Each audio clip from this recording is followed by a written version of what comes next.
ನಮಸ್ಕಾರ ಸ್ನೇಹಿತರೆ, RCB ತಂಡಕ್ಕೆ ದಿನೇಶ್ ಕಾರ್ತಿಕ್ ವಾಪಸ್ಸು, ಬ್ಯಾಟಿಂಗ್ ಕೋಚ್ ಆಗಿ ನೇಮಕ. ಹೌದು ಸ್ನೇಹಿತರೆ, ಈ ವಿಡಿಯೋದ ಸಂಪೂರ್ಣ ಮಾಹಿತಿಯನ್ನು ತಿಳ್ಕೊಂಬರೋಣ ಬನ್ನಿ ಸ್ನೇಹಿತರೆ. ಅದಕ್ಕಿಂತ ಮುಂಚೆ ನೀವೇನಾದರೂ RCB ಅಪ್ಪಟ ಅಭಿಮಾನಿಯಾಗಿದ್ದಲ್ಲಿ ಈ ವಿಡಿಯೋಗೆ ತಪ್ಪದೆ ಒಂದು ಲೈಕ್ ಕೊಟ್ಟು ನಮ್ಮ ಚಾನಲನ್ನು ಸಬ್ಸ್ಕ್ರೈಬ್ ಮಾಡ್ಕೊಳ್ಳಿ. ಇನ್ನು ಎಲ್ಲ ರೀತಿಯ ಕ್ರಿಕೆಟ್ಗೆ ನಿವೃತ್ತಿ ಘೋಷಿಸಿದ ಒಂದು ತಿಂಗಳ ನಂತರ ಭಾರತದ ಮಾಜಿ ವಿಕೆಟ್ ಕೀಪರ್ ಬ್ಯಾಟ್ಸ್ಮನ್ ಆದಂಥ ದಿನೇಶ್ ಕಾರ್ತಿಕ್ ಅವರು ಸೋಮವಾರ ರಾಯಲ್ ಚಾಲೆಂಜರ್ಸ್ ಬೆಂಗಳೂರು ತಂಡದ ಬ್ಯಾಟಿಂಗ್ ಕೋಚ್ ಮತ್ತು ಮಾರ್ಗದರ್ಶಕರಾಗಿ ಸೇರಿಕೊಂಡಿದ್ದಾರೆ.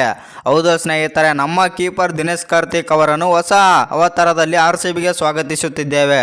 RCB ಪುರುಷರ ತಂಡದ ಬ್ಯಾಟಿಂಗ್ ಕೋಚ್ ಮತ್ತು ಮೆಂಟರ್ ಆಗಿ DK ಕಾರ್ಯನಿರ್ವಹಿಸಲಿದ್ದಾರೆ ಅಂತ RCB ತನ್ನ ಟ್ವಿಟರ್ ಖಾತೆಯಲ್ಲಿ ಹೇಳಿಕೆ ನೀಡಿದೆ. ಇನ್ನು ದಿನೇಶ್ ಕಾರ್ತಿಕ್ 94 ಏಕದಿನ ಪಂದ್ಯಗಳಲ್ಲಿ 1792 ರನ್ಗಳನ್ನು ಮತ್ತು 9 ಅರ್ಧಶತಕಗಳನ್ನು ಸಿಡಿಸಿದ್ದಾರೆ. ಟೆಸ್ಟ್ ಕ್ರಿಕೆಟ್ನಲ್ಲಿ ಕಾರ್ತಿಕ್ 42 ಇನ್ನಿಂಗ್ಸ್ಗಳಿಂದ ಬಾಂಗ್ಲಾದೇಶ ವಿರುದ್ಧ ಶತಕ ಸೇರಿದಂತೆ 1025 ರನ್ ಗಳಿಸಿದ್ದಾರೆ. T20Iನಲ್ಲಿ 60 ಪಂದ್ಯಗಳಲ್ಲಿ 686 ರನ್ಗಳನ್ನು ಗಳಿಸಿದ್ದಾರೆ.